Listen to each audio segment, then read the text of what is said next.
कुछ कहानी हमारे जीवन से जुड़ी होती है, पर कुछ कहानियों का वर्णन हमें किसी भी ग्रंथ या किसी भी किताब में नहीं मिलता। कुछ ऐसी कहानी जो हमें अभी तक नहीं बताया गया। क्यों ग्रंथकारों ने इन कहानियों का वर्णन अपने ग्रंथों में नहीं किया?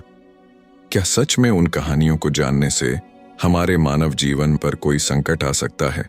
आज ऐसे ही एक कहानी के बारे में हम जानेंगे, जिसका वर्णन ना ही किसी किताब में किया गया है और ना ही किसी को पता है।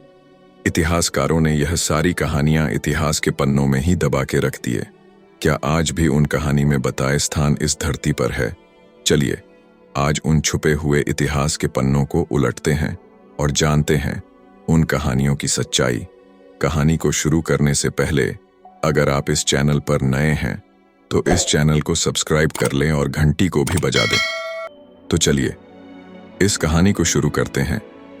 मैं तुमसे कहूं कि स्वर्ग का रास्ता इस धरती पर कहीं मौजूद है, न कि मंदिरों में, न आसमानों में, बल्कि एक ऐसे स्थान पर जो केवल उन्हें दिखता है जिन्होंने भीतर की यात्रा पूरी कर ली हो।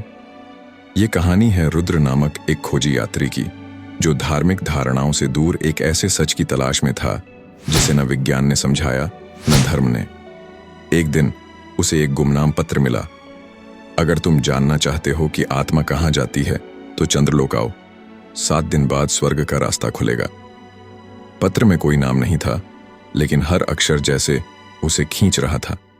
चंद्रलोक, एक भुला हुआ गांव जो हिमालय की छाया में छिपा था, और वहां के लोग सदियों से एक रीत निभाते आ रहे थे। हर 24वें साल जब चंद्र ग्रहण आता है तो पहाड़ियों के पार एक द्वार प्रकट होता है जिसे वे स्वर्ग का रास्ता कहते हैं।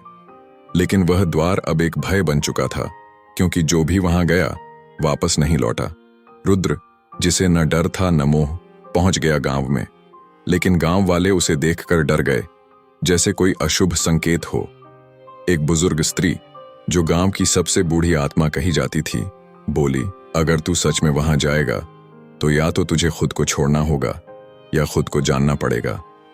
रुद्र ने उसकी बात समझी नहीं, लेकिन उसकी आंखों में सच्चाई देखी। उसने कैमरा, डायरी और कुछ जरूरी चीजें लेकर यात्रा शुरू की। रास्ते में उसे वो मंदिर मिला जहां हजारों साल पुरानी दीवारों पर चित्र बने थे, आत्माओं के बाहर निकलने के, द्वारों के पार जाने के और रोशनी में विलीन होने के। हर रात उसे अजीब सपने आते। एक स्त्री सफेद वस्त्रों में उसकी ओर देखकर कहती, तू देर कर रहा है।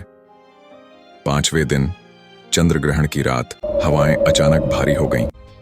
रुद्र अकेला पहाड़ी की ओर चढ़ा, और जैसे ही घड़ी ने मध्य रात्रि छुई, आकाश से एक नीली रेखा जमीन पर उतरी, और वहां प्रकट हुआ वो दरवाजा, न लकड़ी का न पत्थर का, बल्कि ऊर्जा का बना हुआ। जैसे ही उसने उसमें प्रवेश किया, एक कंपन उसके शरीर से गुजरा और वो बेहोश हो गया। जब उसकी आंखें खुलीं, वह किसी और लोक में था। वहां वक्त रुक चुका था।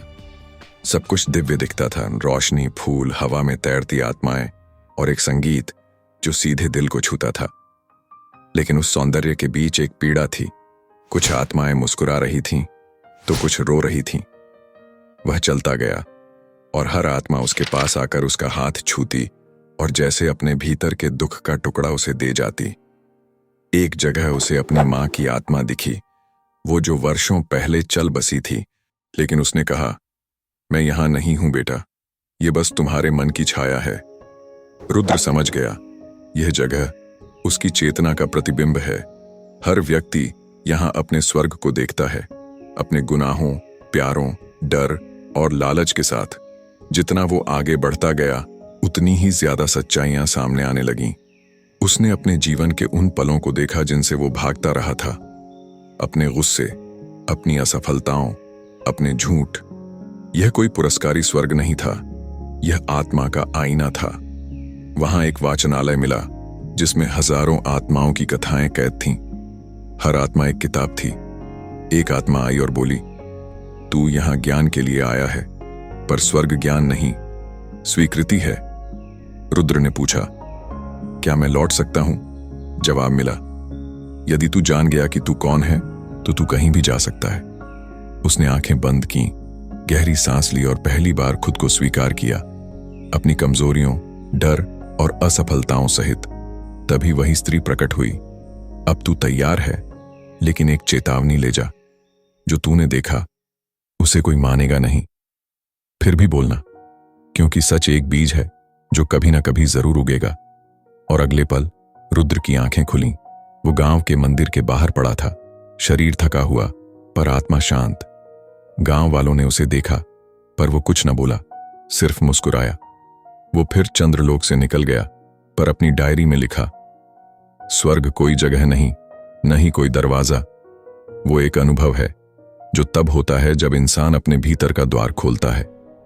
आज भी उसकी डायरी इंटरनेट पर घूमती है, और हर बार जब चंद्र ग्रहण आता है, कोई ना कोई फिर उस पहाड़ी की ओर निकल पड़ता है, शायद खुद को खोजने या शायद स्वर्ग का रास्ता फिर से देखने।